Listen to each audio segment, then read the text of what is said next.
Hallelujah.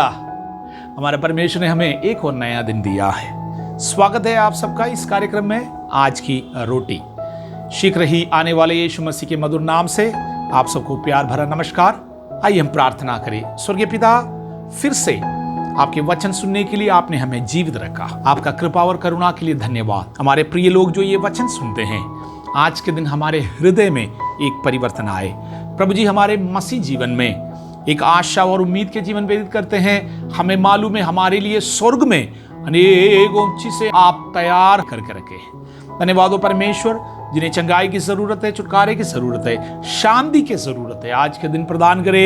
आपने कहा मेरा शांति मैं तुम्हें दे जाता हूं। प्रभु जी, जितने भी लोग हैं आज के दिन हालेलुया अनुचित चीजों में अपने हालेलुया जीवन चलाते हैं, उनके जीवन में शांति नहीं है, कृपा करे, करुणा करे। हमारे देश पर, हमारे हिंदुस्तान पर आप रहम करें।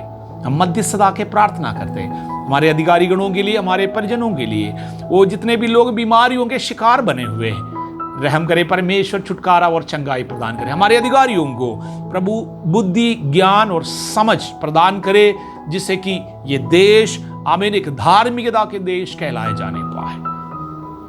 प्रार्थना सुनने के लिए धन्यवाद, यीशु मसीह के नाम से आमीन। आज की मनादी के लिए हम एक वचन पढ़ेंगे, प्रकाशित वाक्य 2 अध्याय के 7वीं वाक्य।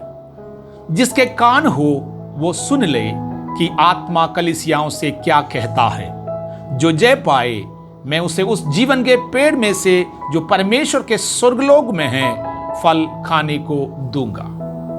यह सवाल अक्सर लोगों के मनों में आता है, स्वर्ग में हमें क्या मिलेगा। सबको पता है नरक एक खराब जगह है, स्वर्ग अच्छा है, जबकि लोगों को मालूम तक नहीं है स्वर्ग में प्रतिफल हमें क्या क्या मिलने वाला है। लेकिन परमेश्वर के लोग प्रभु के पवित्र वचन के अनुसार हमें यह जानना जरूरी है, स्वर्ग लोक में जब हम जाएंगे, इस जीवन के बाद, इस सांसारिक जीवन के बाद जब हम यहां से जाएंगे, स्वर्ग में हमें क्या क्या मिलने वाला है।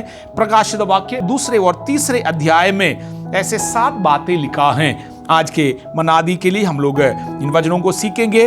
2 अध्याय के 7वें वचन में लिखा है, स्वर्ग में हमारे लिए एक जीवन का वृक्ष है, उसका फल हमें परमेश्वर खाने को देगा।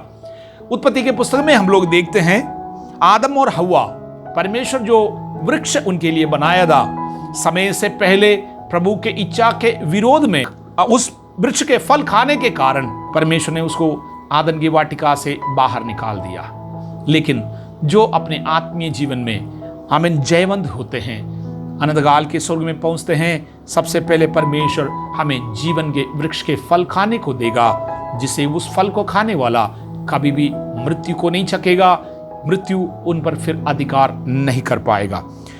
प्रकाशित वाक्य 2 अध्याय की 10वीं वाक्य में लिखा है, हमारा परमेश्वर स्वर्ग में हमें एक जीवन का मुकुट देने वाला है। मुकुट एक अधिकार को दिखाता है।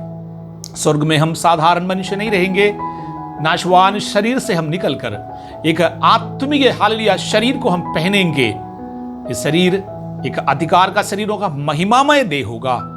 हमें स्वर्ग में वास्तव में परमेश्वर राजा बनाएंगे और अधिकार के मुकुट, राज मुकुट हमारे सिर पे रखेंगे। हमारे लिए स्वर्ग में ये तैयार हो रहा। 2 अध्याय की 17वीं वाक्य में परमेश्वर की आत्मा इस प्रकार कहता है, जो जय पाएगा उसको एक सफेद पत्थर वो देगा।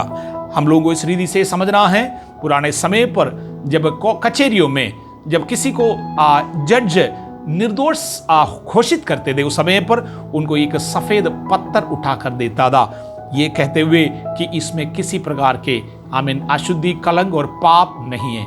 यदि किसी को काला पत्थर उठाकर देता है, ये साबित होता था वो व्यक्ति गुनहगार है, केवल आरोपी नहीं, वो गुनहगार है। प्रभु के वचन में इसलिए एक दृष्टांत के रूप में कहा है, जब हम स्वर्ग में पहुंचेंगे हमें एक सफेद पत्थर देंगे, अर्थात स्वर्गदूतों के सामने, स्वर्ग में जितने भी लोग न्यायासन के सामने खड़े होंगे, हमारा परमेश्वर हमें निर्दोष साबित करने वाला है। हमारे लिए स्वर्ग में ये प्रतिफल है। 2 अध्याय की 28वीं वाक्य में लिखा है, वो हमें भोर के तारा बनाएंगे। यीशु मसीह भोर का तारा है।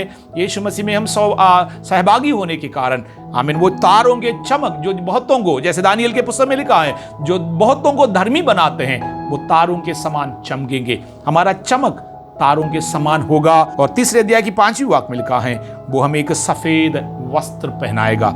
सफेद वस्त्र धार्मिकता को दिखाते हैं।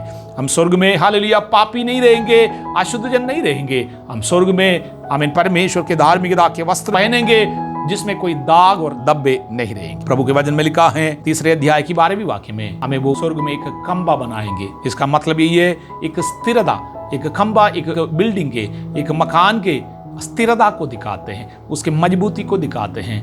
वो खंबा वहां से हटाया नहीं जा सकता। इस प्रकार एक बार आप परमेश्वर की सन्निधि में पहुंचते हैं, अनंत काल तक एक स्थिरता के जीवन व्यतीत करने के लिए आशीष देगा। इतना नहीं, 7वीं बात ये प्रकाशित वाक्य 3 अध्याय के 21वीं वाक्य में लिखा है, वो मसीहा के साथ हमें भी सिंहासन में बैठाएंगे। हमारा जगह आमीन प्रभु यीशु मसीह के साथ है।